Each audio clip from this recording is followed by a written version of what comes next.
Assalamualaikum warahmatullahi wabarakatuh. Perkenalkan, saya Khalil Rahman akan melaksanakan uji kompetensi mahasiswa PPG dari LPTK UIN Wali Songo Semarang pada tanggal 13 Januari 2023 dengan materi pernikahan dalam Islam pada kelas 12 SMK Widya Praja Ungaran. Mari kita ikuti bersama. Wassalamualaikum warahmatullahi wabarakatuh. Assalamualaikum warahmatullahi wabarakatuh. Waalaikumsalam warahmatullahi wabarakatuh. Bagaimana kabarnya? Alhamdulillah baik. Bagaimana kabarnya? Alhamdulillah luar biasa. Allahu Akbar. Oke, alhamdulillah semuanya. Hari ini siapa yang tidak masuk? Masuk semua. Alhamdulillah sehat semuanya berarti ini ya. Oke, selanjutnya saya mau tanya dulu siapa yang piket hari ini? Oke, piket ya. Nanti sudah nyapu belum? Oke, sudah. Tolong kursi dan mejanya dirapikan dulu, diluruskan dulu ini. Masih ada yang sedikit bentang ini ya. Oke. Dan silakan buku dan alat tulisnya silakan dikeluarkan semuanya sekarang.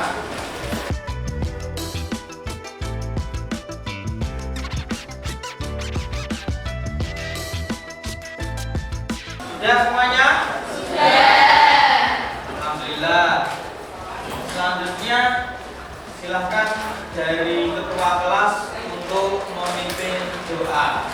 Sebelum memulai pelajaran pada pagi hari ini, alangkah baiknya kita awali dengan doa terlebih dahulu. Berdoa, mulai. Bismillahirrahmanirrahim. Raditu billahi rabban wa bil islami dinan wa bi Muhammadin nabiyyan wa rasulah. Rabbi zidni ilma warzuqni fahma. Amin ya rabbal alamin. Berdoa selesai. Untuk nyanyikan lagu Indonesia Raya, silahkan semuanya berdiri. Mari kita nyanyikan lagu Indonesia Raya dengan ketiga mulai 1, 2, 3. Indonesia tanah airku, tanah tumpah darahku. Indonesia yang merdeka, merdeka, tanahku, negeriku yang ku cinta. Indonesia yang merdeka, merdeka, hiduplah Indonesia Raya. Terima kasih, silakan duduk kembali. Apa yang kita pelajari minggu lalu? Oke, iman pada akhir-akhir. Siapa yang pernah mengikuti prosesi pernikahan di tempat keluarganya masing-masing? Siapa? Oh ya, silakan. Apa? Kamu siapa? Pernah jadi Thomas. Ada lagi siapa? Oke. Ada yang pernah? Ada ya? Oh ya, betul sekali. Nah, hari ini kita akan mempelajari bagaimana pernikahan itu sesuai dengan syariat Islam, apa hukumnya menikah, dan ketentuannya itu bagaimana dalam syariat Islam. Baik, kalian bisa memperhatikan berikut ini.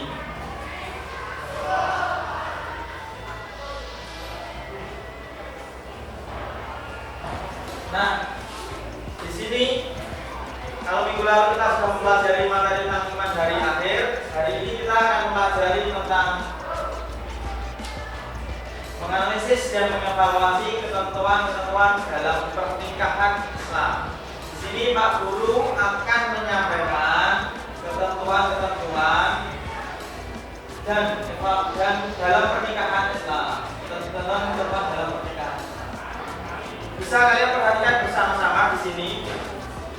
bahwasanya yang disebut dengan pernikahan itu adalah kedua mempelai pasangan laki-laki dan perempuan menikah, tetapi secara resmi, baik secara agama dan diakui oleh negara. Tapi di sana ada ketentuannya.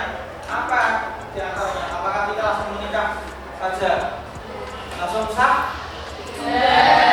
Tidak, harus ada ketentuannya.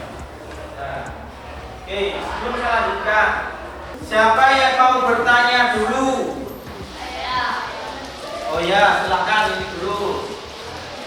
Saya mau tanya, ada anak kecil main pernikahan atau family pernikahan, apa itu pernikahannya? Ada anak kecil main nikah-nikahan. Apakah pernikahannya itu mereka bisa dianggap sah atau tidak? Ada yang bisa menjawab? Belum ada? Baik, akan saya jelaskan. Kita lihat nanti di sini bagaimana pernikahan itu bisa dianggap sah apa tidak sesuai dengan ketentuan syariat Islam. Baik, kalian bisa melihat atau menyaksikan video berikut untuk nanti bisa menjawab apa yang tadi ditanyakan oleh teman kalian.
Baik dilihat dari kesiapan ekonomi, kesiapan fisik, kesiapan mental ataupun akhlak.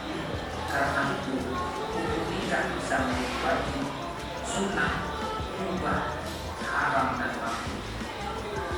Adapun yang termasuk hukum pernikahan menurut jumhur ulama adalah sebagai berikut.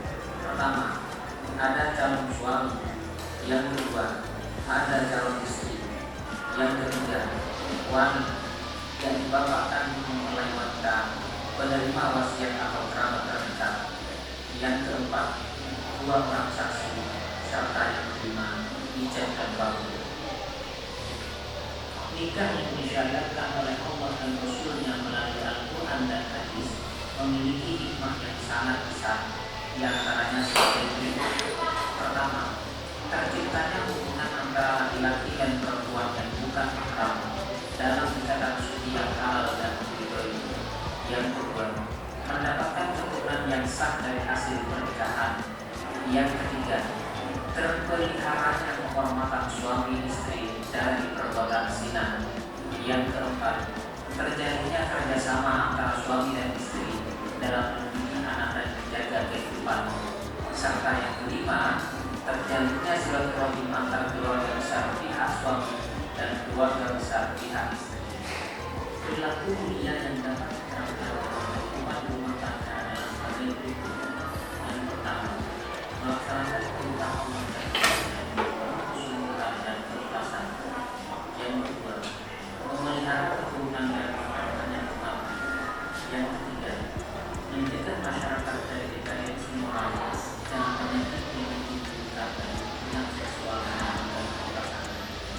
Yang keempat, melanjutkan keterangan kuat Allah serta yang kelima, memperkokoh dan memperluas persaudaraan. Oke, terima kasih. Tadi kalian sudah menyaksikan sekilas tentang video dari tujuan pernikahan itu sendiri.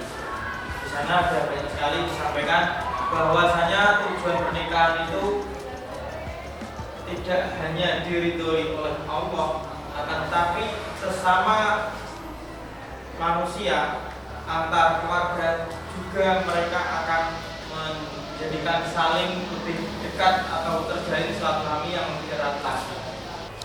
Selanjutnya, Kak Guru akan berikan lembar kerja peserta didik. Di sini dalam lembar kerja tersebut saya share linknya melalui grup WA.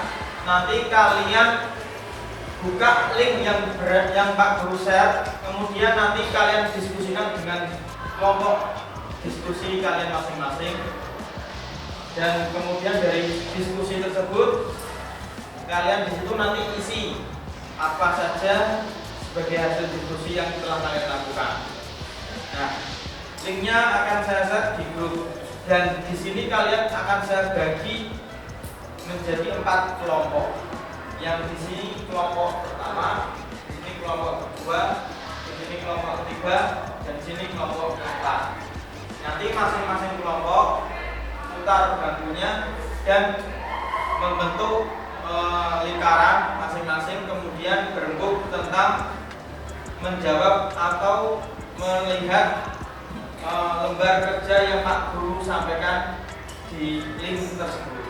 Harap semua lembar kerja yang ada di link tersebut kalian isi sesuai dengan hasil diskusi yang berdasarkan dari teman satu kelompok kalian. Setelah kalian nanti mendiskusikan hasil diskusinya pada satu kelompok kalian, yang kelompok nanti saya minta untuk maju satu persatu ke depan mempresentasikan apa yang telah ditulis di situ hasil diskusinya. Satu kelompoknya, per kelompok nanti maju satu persatu. Selanjutnya dari sana kelompok lain yang tidak maju nanti boleh bertanya. Sampai sini ada yang menanyakan apa tidak? Tidak. Jelas semuanya? Yes. Gunakan segala sumber untuk menjawab soal atau menjawab pertanyaan-pertanyaan yang ada di LKPD tersebut. Kalian boleh buka buku paketnya, kalian boleh buka buku tulisnya, kalian boleh searching di internet, ataupun kalian boleh menggunakan sumber lain yang terkait dengan untuk mengisi pertanyaan-pertanyaan tersebut. Silakan, kalau kalian sudah jelas, semuanya bisa bergerombol membentuk kelompoknya masing-masing. Silakan.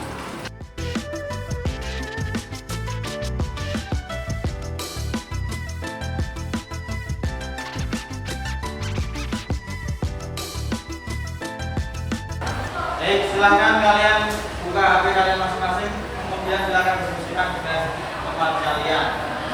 Silakan.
kalian bisa menjawab atau mendengarkan semua videonya. Siapa lagi tadi? Oh iya, silakan. Ya, ini semua harus kalian kerjakan, tetapi dengan mendiskusikan terlebih dahulu. Silakan kalian kerjakan. Ada lagi? Tidak ada? Baik, silakan kalian selesaikan. Sudah selesai semuanya? Baik, sekarang saya minta tiap kelompok untuk maju ke depan mempresentasikan hasil diskusi yang telah kalian diskusikan bersama. Sekarang saya acak mulai dari kelompok 2. Silakan dari kelompok 2 maju ke depan. Tolong beri tepuk tangan untuk kelompok 2 semuanya.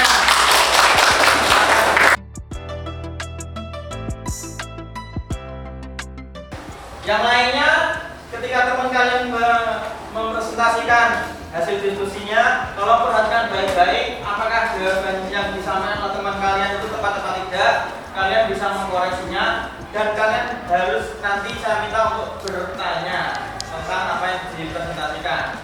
Oke, silakan dari kelompok 2 untuk memulai mempresentasikan. Assalamualaikum warahmatullahi wabarakatuh. Waalaikumsalam warahmatullahi wabarakatuh.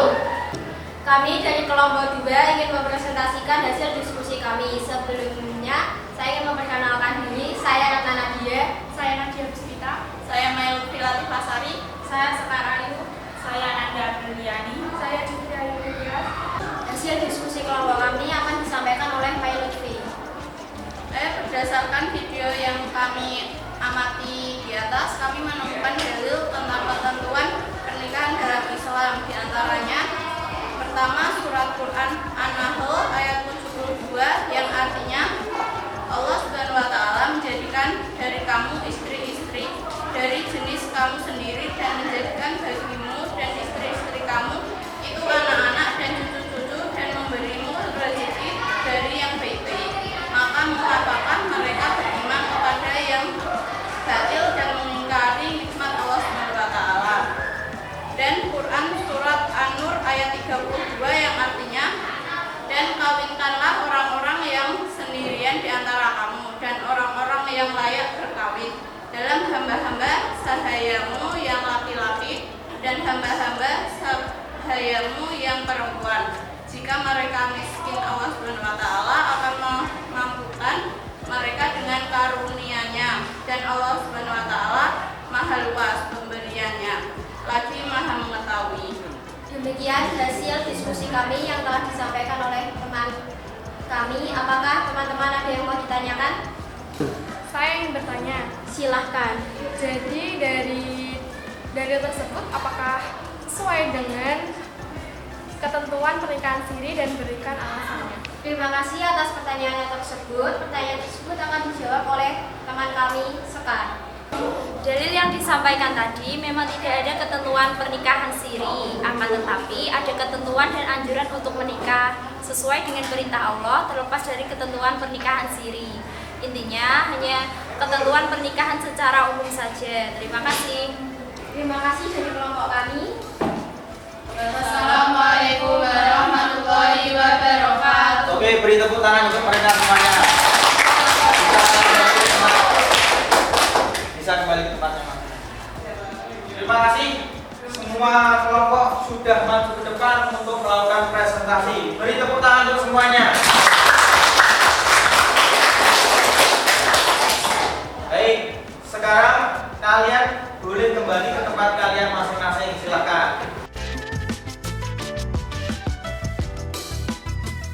Saya minta nanti salah satu dari kalian untuk maju ke depan menyimpulkan hasil yang kita pelajari hari ini. Perlu Pak Guru luruskan dari materi yang tadi kalian sampaikan kepada teman-teman kalian untuk dipresentasikan.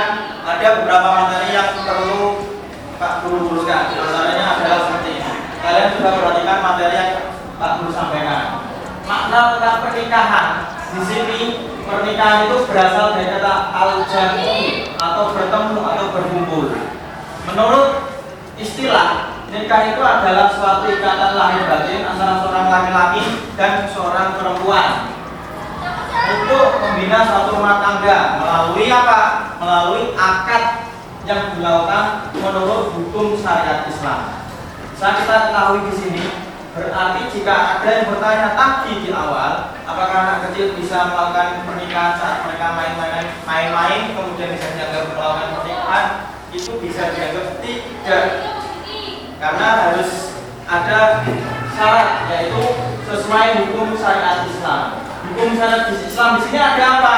Nah, nanti dalam rukun pernikahannya di sini ada apa saja, bisa saya lihat di sini. Sebelumnya kalian perlu tahu dulu bahwasanya Undang-Undang Nomor 1 Tahun 1974 itu tentang perkawinan masa lalu itu menjelaskan bahwasanya yang namanya perkawinan adalah ikatan lahir batin antara seorang pria dan seorang wanita sebagai suami istri untuk tujuan membentuk keluarga yang kekal bahagia berdasarkan kepada Tuhan Yang Maha Esa. Selanjutnya, kalian bisa ketahui di sini dalil yang digunakan, dalil nakli atau dalil akli tentang pernikahan tersebut bisa kalian lihat dari surat An-Nisa. Betul tadi yang disampaikan oleh teman saat kalian maju presentasi, dan hadis riwayat Bukhari Muslim. Dari kedua dalil ini bisa kita ketahui bahwasanya kita itu dianjurkan untuk menikah ketika sudah pada saatnya. Dan nanti di sini bisa kita ketahui juga bahwasanya menikah itu hukumnya aslinya anjuran atau mubah sebenarnya.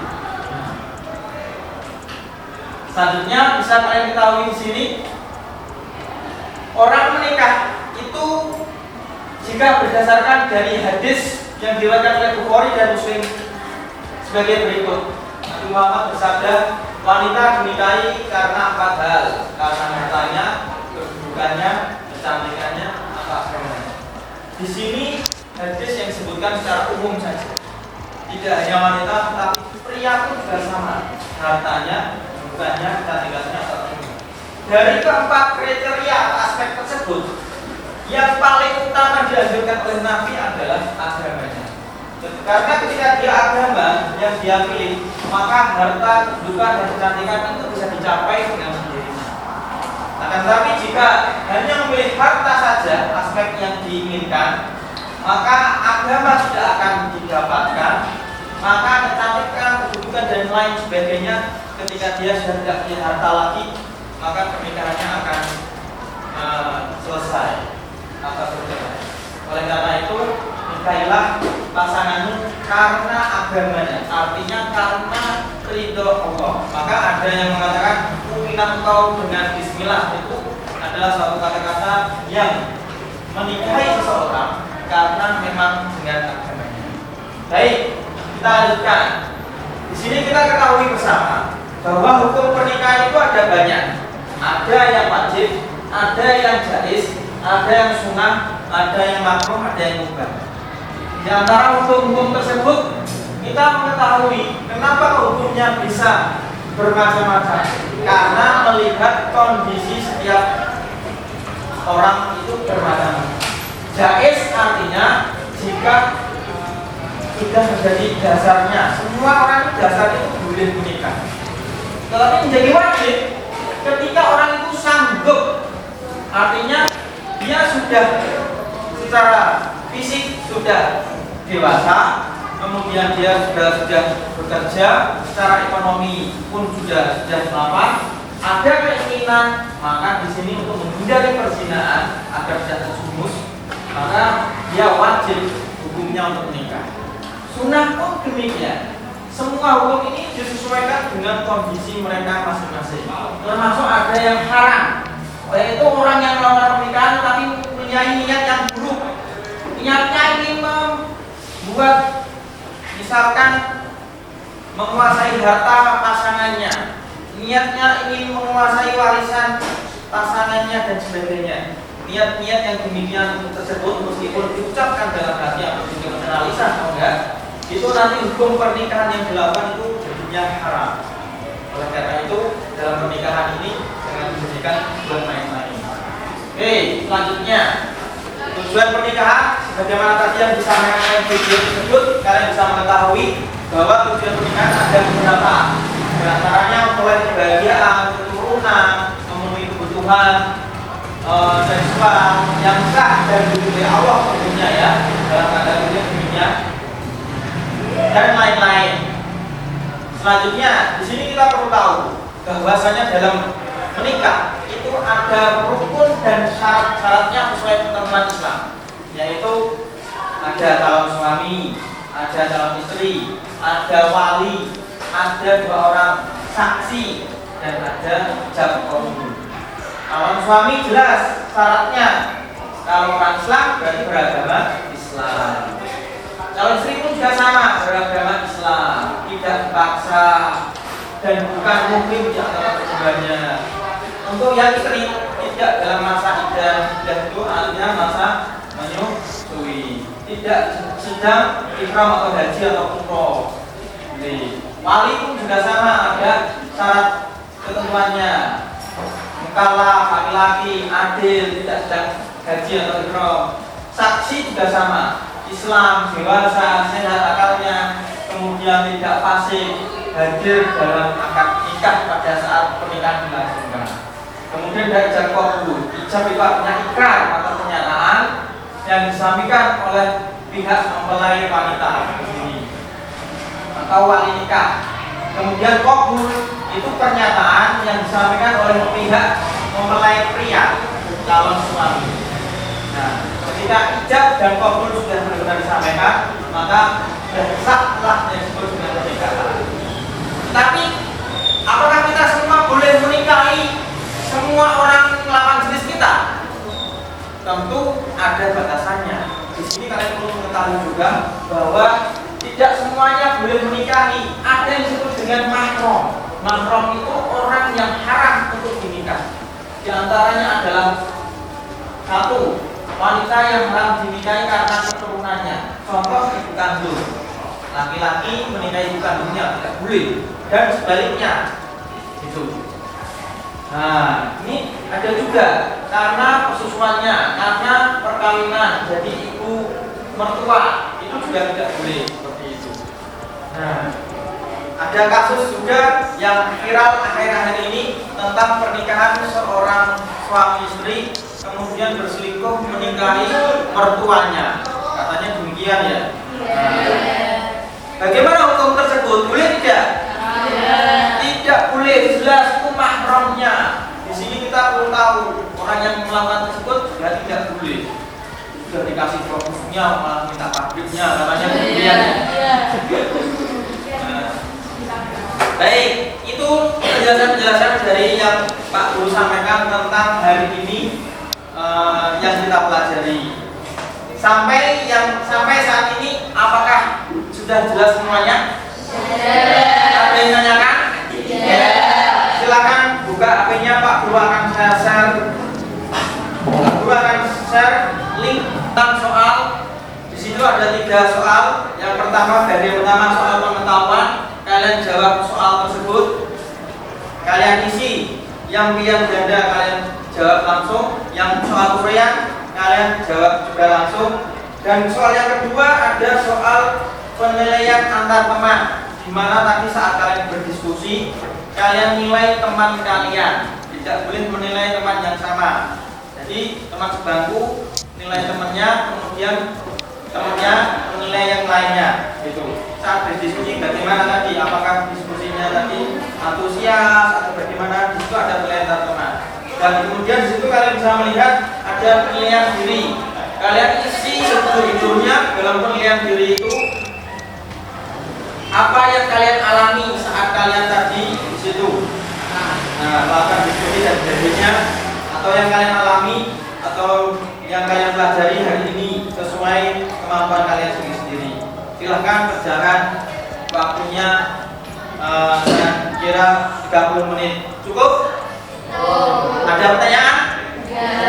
Silahkan kalian kerjakan. Sudah selesai? Sudah. Baik, di sini Pak Guru langsung melihat hasil yang kalian kumpulkan. Pak Guru menilai semuanya memiliki nilai yang cukup bagus. Cuman ada beberapa 1-2 anak yang nilainya masih kurang. Saya mohon yang nilainya sudah bagus kalian pertahankan. Kemudian nanti kalian baca bab selanjutnya. Sedangkan yang nilainya masih kurang, tolong soal yang tadi Pak Guru kirimkan dikerjakan ulang, dibuka lagi bukunya. Ada link-link yang tadi Pak Guru sampaikan, coba kalian buka lagi. Nanti kalian pelajari kembali, kemudian kirimkan ulang. Seperti itu. Paham? Paham. Saya minta dari penjelasan Pak Guru ini, apakah ada yang ditanyakan? Baik. Oke, selanjutnya silakan untuk kegiatan hari ini. Tadi Pak Guru sudah menyampaikan hal-hal yang harus kalian lakukan. Oke, sekarang Pak Guru minta salah satu di antara kalian siapa yang ingin menyimpulkan apa yang sudah kita pelajari hari ini. Silahkan, siapa? Saya, Pak. Oh ya, silahkan. Langsung, Pak. Oke. Kesimpulan yang dapat kita pelajari hari ini adalah pernikahan ialah ikatan lahir batin antara seorang pria dan wanita sebagai suami istri dengan tujuan membentuk keluarga. Tujuan pernikahan yaitu untuk memenuhi tuntunan naluri manusia,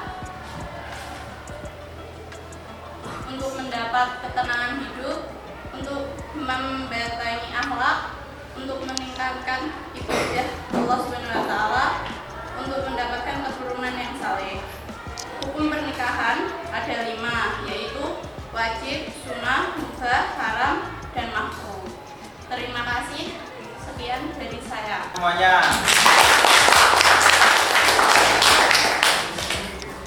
Tadi sudah disimpulkan oleh teman kalian tentang hasil yang kita pelajari hari ini. Pak Guru berpesan kepada kalian semuanya, satu, untuk selalu taat kepada Allah dengan tetap beribadah sholat 5 waktu. Yang kedua, tetap selalu berbakti pada kedua orang tua dan jangan pernah untuk membantahnya. Dan yang ketiga, dalam materi ini kita belajar tentang pernikahan sesuai syariat Islam. Maka jagalah diri kalian masing-masing sampai nanti kalian tepat pada saatnya menikah dan indah pada masanya. Itu yang pesan saya, 3 pesan saya. Selanjutnya untuk mengakhiri kegiatan hari ini, saya minta untuk ketua kelas memimpin untuk doa. Untuk mengakhiri pelajaran hari ini,